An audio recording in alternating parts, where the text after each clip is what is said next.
I, Eva Stephenson Thompson, was born on the first day of November, 1886, in Holden, Millard County, Utah. My parents, Thomas Christian Stephenson and Lisa Thompson Polson Stephenson, had obeyed the celestial law of plural marriage. I arrived in the morning before the other family members were awake. Sister Sarah Rawlinson, a midwife, came to administer doctor duties with the help of Jane Bennett and my father. Much concern was felt for the safety of my mother, her age being 45 years and her youngest child being 11 years old. 10 years previous to my birth, Mother had been left a widow when her young husband, John Christian Polson, succumbed to black measles on the 24th of September, 1876. She was 32 years old with 4 small children to feed and clothe. It was necessary for her to work very hard. She was a woman of great dignity and great disposition, acknowledging the Lord in all things. She was strict in keeping the Lord's commandments and trained her children to do likewise.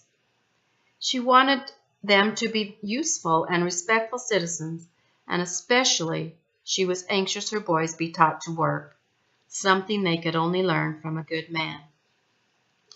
Surely God recognized the great need of many such a widow during these early pioneer days, and thus saw fit to reveal the celestial law of plural marriage. Thomas C. Stephenson was very kind to Lisa through her deep sorrow over the loss of her young husband. And since Lisa spoke very little English at the time, Thomas C. was the only one who could really communicate with her in her own tongue. Thomas realized Lisa also needed support and assistance in rearing her 4 small children. On May 9, 1879, he married her in the St. George Temple, being the proper way to be married for time, she being previously still to her husband John Christian Polson. My mother continued to live in the Polson home, which had been completed by Thomas and other men from the Holden ward after her husband's death, until I was born and grew to be 6 years of age. In 1892, after my father's wife Ingeborg died, my mother's family moved into the Stephenson home, a 2-story red brick house on the east corner of the same block, and she remained there 27 years until her death. The Polson children grew to have a deep respect for my father, their stepfather. I remember Mother telling me, "I never want you to say one word against polygamy. Your father has been a wonderful man and a good father and provider for all of us." Father was a cattleman and a good farmer, as well as a tradesman.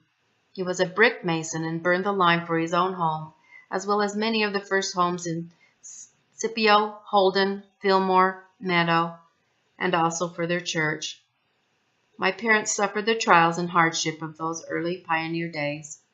When I was 3 years old, my father, with many other good LDS men, because of living with plural wives, suffered a term in the U.S. Penitentiary from December 1889 to March of 1890 and was fined $90. I always rode with my father to the field on the hayrack with my legs dangling down the side. I sat close beside him so he could put his arm around me when we went through a ditch so I didn't fall off. I rode back with him on the load of hay. I loved to climb trees, and I could climb from one tree to the other without getting down. When I tore my black stockings, I was brought into the house and taught how to mend them. I had a big swing in a large apple tree right next to a red pie cherry tree. About the time in the early spring, as soon as the cherry tree began to turn pink, the birds came and filled the tree and began to devour the cherries. Father said, "You'd better get in your swing and keep the birds out of the cherries so Mother will have enough to make one pie." I got in the swing and worked myself up so high until I swung up into the trees and scared the birds away. Once when I was about 10 years old, I went to Fillmore with Father with a load of wheat to exchange for flour. Fillmore is where our flour was milled. I always wanted to go with Father in every step he took. He had promised me a new summer hat if I went. So when we got to my sister Recky's, Father bought a nice hat from her, and she trimmed it with yellow mums and big bows of ribbon. My, what a pretty hat! And it was turned up in front. Mother said the yellow matched my brown eyes. As we came into Holden on our return home, we passed one of my girlfriends walking along the sidewalk. I stood up and waved my handkerchief to my girlfriend, and she waved back. It frightened the team, and they began to run as fast as they could. When we were just across the street from home, Father turned the horses into the telephone pole and broke the neck yoke on the team. The horses were separated and had to slow down. I climbed out immediately onto our neighbor's board fence, holding tight to my new hat, which didn't get hurt in the catastrophe after all. I went home crying to my mother. Father was so out of patience with me. I spent a great deal of time with my Stephenson brothers and sisters' children, who were close to my own age. I loved them and wanted to be at their home too much of the time to please my parents. I complained to Father one day, "Why didn't you get a baby sister or brother for me so I could have someone to play with?" Father laughingly told me, "I was a child of promise. I came to them late in their lives so I could care for them in their old age. And this I did to the best of my ability." I had 5 very close friends: Bertha Johnson, Violet Bennett, Meta Johnson, Camilla Hunter, and Ella Wood. We had some wonderful times together. One of our favorite pastimes was getting out on the streets and playing games like Run, My Sheepy Run, Kick the Can, and others. The co-op store was a rendezvous for the young people in Holden, and we sat there and talked. My father always wanted me to be busy, and when I was 12 years old, Father had Uncle Anton bring an organ home from Salt Lake for me for my birthday. It came in the fall, about October conference time. It worked with pedals. I learned to play for the primary and Sunday school children. My niece, Mina Stevens, was my teacher. I also played as assistant organist for our ward choir, a group of which I was a member. I had a nice voice and sang for everything. My father was so proud that I could sing, because none of his other children could. I loved my days at school in Holden, from the 1st to the 8th grade, when I graduated under Leroy A. Stevens in 1900. I loved that teacher. He stimulated in me a desire for a higher education. Mother and father were both desirous that I attend Brigham Young Academy with my nieces, but on account of my mother's rather delicate health, I felt I couldn't leave her until her condition improved.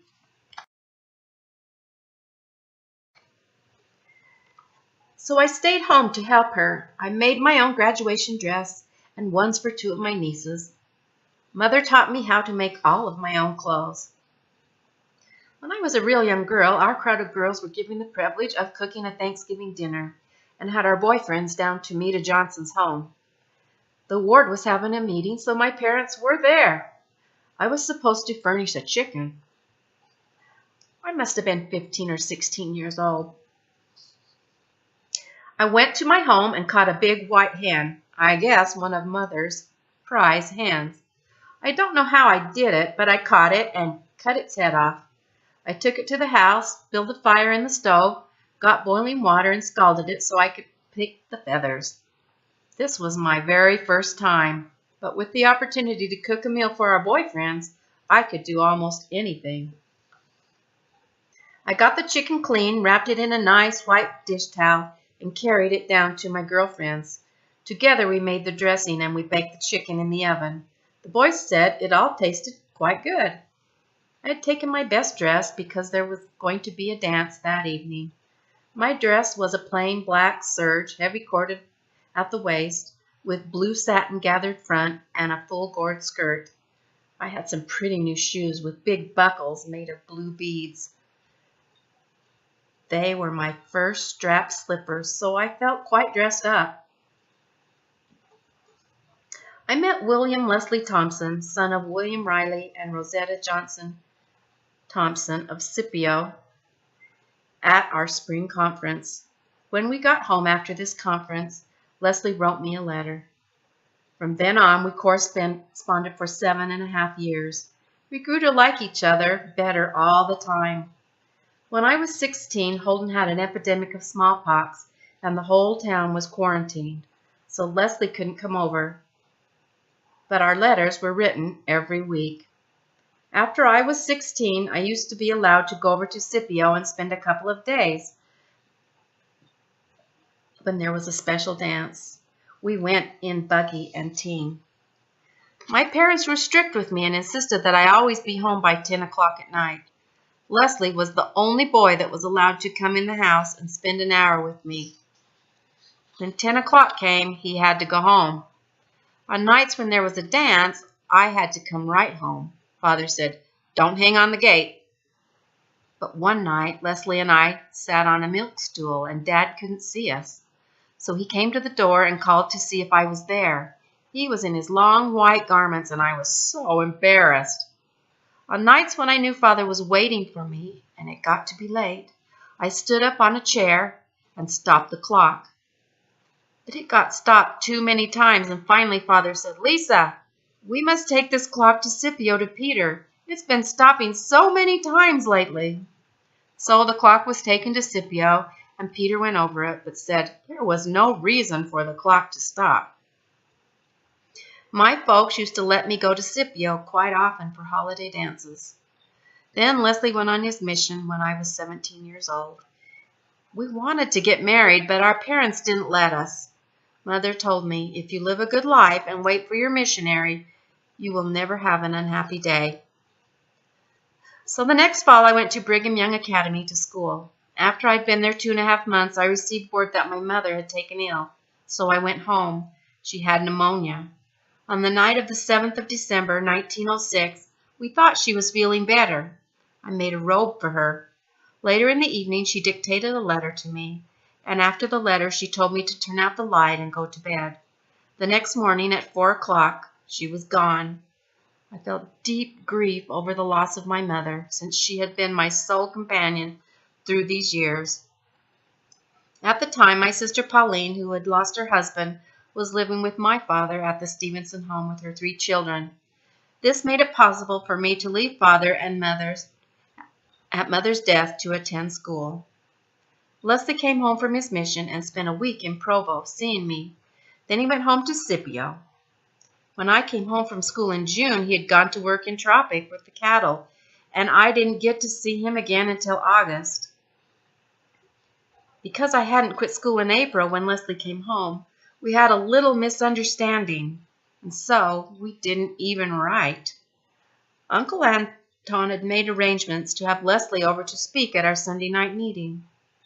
It was my turn to play for the singing in meeting that day. I didn't know that Leslie was going to be there. I was so frustrated and upset that I couldn't play for the singing, so I just went up in the choir.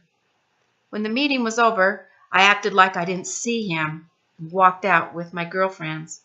My brother, James Stevenson, grabbed me and said, "Don't you dare treat this young man like that."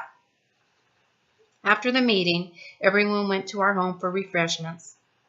I came to find out that the family had put this whole thing together.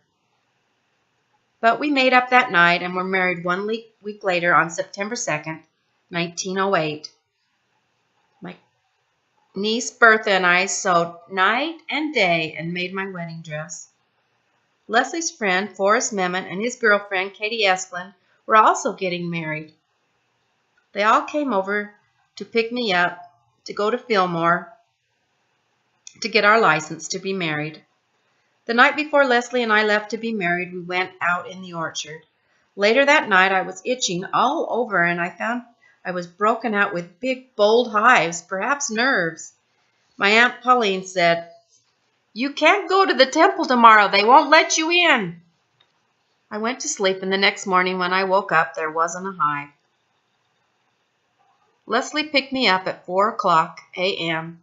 in his father's white-top surrey. It was dark when we got to Manti. We went to Brother J.W. McAllister's home to stay that night. The next morning we went to the temple, where both of us couples were married the same day. Anna Blackham, my aunt, said, "I'm so glad you're married. It relieves grandfather so much, and in fact, all of us." Father loved Leslie on account of his high ideals. his strict LDS living, and his kindly nature. Father's greatest desire was that I marry a young man who would come back to his home so that we could be there to take care of him and the farm during his declining years, and this we did. I never saw Father happier than after he had arranged the machinery and had everything ready for this young son-in-law to go to work. His greatest pleasure was to ride on the wagon to the field, spending half a day at a time. Father told me if I would stay and take care of him, he would give me one half of all he had. We lived with him until his death on that promise, not being paid for any of our work. What money we had came from the milk check. I feel we helped to enrich his later years, caring for him and running the farm for 4 years until his death on May 26, 1912.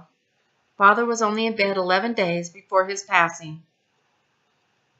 My mother had taught me to sew, and I did love to sew, but I didn't like to work in the kitchen. I made excellent bread because my mother had taught me how to do it when I was 8 or 10 years old.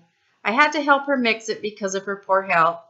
I learned to pick grapes and make grape jelly, peach preserves, and I learned to bottle all kinds of fruit. I learned to make soap from waste fat. I also churned my own butter and sold it for 24 cents a pound. I molded it in the round butter mold and had the print of an acorn in the top. I churned as much as 8 pounds in one churning. We had 2 children, Elaine, age 3, and Homer, 7 months at the time of my father's death. He dearly loved these children. I inherited the old home after Father's death, and we lived there until my 3rd baby, Edith Lorene, was born. My brother Simeon advised that the family was willing that I sell the home and go where my husband could have more property and work with his father. So on May 25, 1914, we sold our interests in Holden and moved to Scipio, where my husband's parents lived. We purchased my husband's grandfather, Daniel Thompson's farm, and built a nice white brick house. Here we lived 7 years, where 2 sons, Daniel Stephenson and Alma Evan, were added to our family. In 1917, during World War I, we moved to Sevier County, where Leslie worked for Jacob Dasprup and John Dasprup on their farms and fed cattle. His father, William R. Thompson, took care of our farm during that time. In 1918, my husband moved his family to Richfield, where we lived until the war was over. Uncle Anton was ordained a patriarch, and he gave me a blessing, telling me that my father had appeared to him in a dream and informed him that he did not give me a father's blessing, and asked Anton to do this for him. I was in quite ill health at the time, and I feel he must have known this. Uncle Anton gave me a wonderful blessing with such encouragement to realize the greatest of my calling. This blessing has always been a great comfort to me. 3 more children, Rose Blanche, Eva Jo, and Paul Stephenson, were born while we lived in Sevier County, making our family numbering 8 children in all. We lived in Aurora until our children had grown up and 6 had married. They received their education there, 7 of them graduating from North Sevier High School in Salina, Utah. Our youngest son, Paul, graduated from Provo High School. Our 2 oldest children, Elaine and William Homer, attended Brigham Young University. Elaine graduated in 1929 and taught school in Provo City for 3 years before she married Lindsay Nelson. William Homer, feeling discouraged over those depression years where no jobs were to be available for college graduates, decided to make a job for himself in the turkey growing business, which proved to be a very successful business for him. He married Lily McLaws and made his home in Provo, moving later to Orem, Utah. Edith decided she wanted to be a nurse, and she went to Salt Lake expecting to get into the LDS hospital. But she was not quite old enough. She had to wait until after October, when she was 18, to get the job. During this time, just before Christmas, she got the flu and had to come home. This changed her plans for a career as a nurse.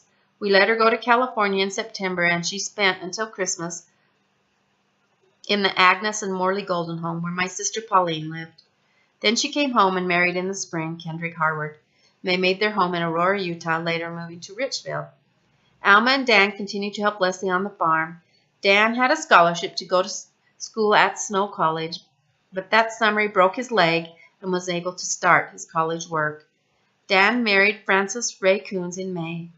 Alma married Aldina Andrews in December of the same year, both Dan and Alma making their homes in Aurora. After graduating from high school, Rose was married to Francis B. Winkle and moved to California to live. In November of 1939, on account of my husband's health, we spent the winter in Alameda, California with Rose and her family. This was the very beginning of World War II, and we experienced those terrible blackouts those people in the vicinity of San Francisco went through. We returned home February 2nd, 1940, going immediately to the LDS hospital where my husband underwent a hernia operation. After our youngest daughter, Joy, finished high school at North River High School, May of 1940, we moved to Provo on account of Leslie's health, where we went into the turkey business with our oldest son, Homer, in Orem, Utah. After working 7 years in the turkey growing business, my husband was given the pleasure of working at Brigham Young University as boiler operator at the very large heating plant that they operated for the comfort of the students. We bought a large home at 658 North, 100 East in Provo, which had been remodeled into 3 apartments. We lived there with our 2 youngest children for 10 years until they finished college, renting the 2 other apartments to students of BYU. Joy, our youngest daughter, married Einar H. Johnson, and after spending several years in Oregon in graduate school, they moved to Salt Lake City and made their home. Our youngest son, Paul, was called into the Navy in the service of his country. He later served a 2-year mission for the church in the North Central States Mission, laboring as district president in the last 6 months of that mission. He came home in March of 1950 and returned to school, later graduating from Idaho State College in pharmacy in the year 1952. He married Marilyn Grace Thompson and made his home in Pocatello, Idaho. On November 11, 1953, our deepest sorrow came to us, the death of my beloved husband. 3 years before his passing, we bought a small home at 369 East, 5th North in Provo, where we could be more quiet. We kept the big home on First East and filled it each year with BYU students. I managed it alone after Leslie's death. Then my son Alma purchased it to assume the responsibility. I still have one apartment in my little home on 5th North, where I enjoy the association with students who come to attend BYU, opening my home and my heart to them. My greatest asset in life is the wonderful heritage I have from my parents and the 8 fine children it has been my pleasure to raise with the help of a good companion. I've tried to instill in the lives of my children the same teachings I received from my parents. I deeply appreciate them for being good Latter-day Saints.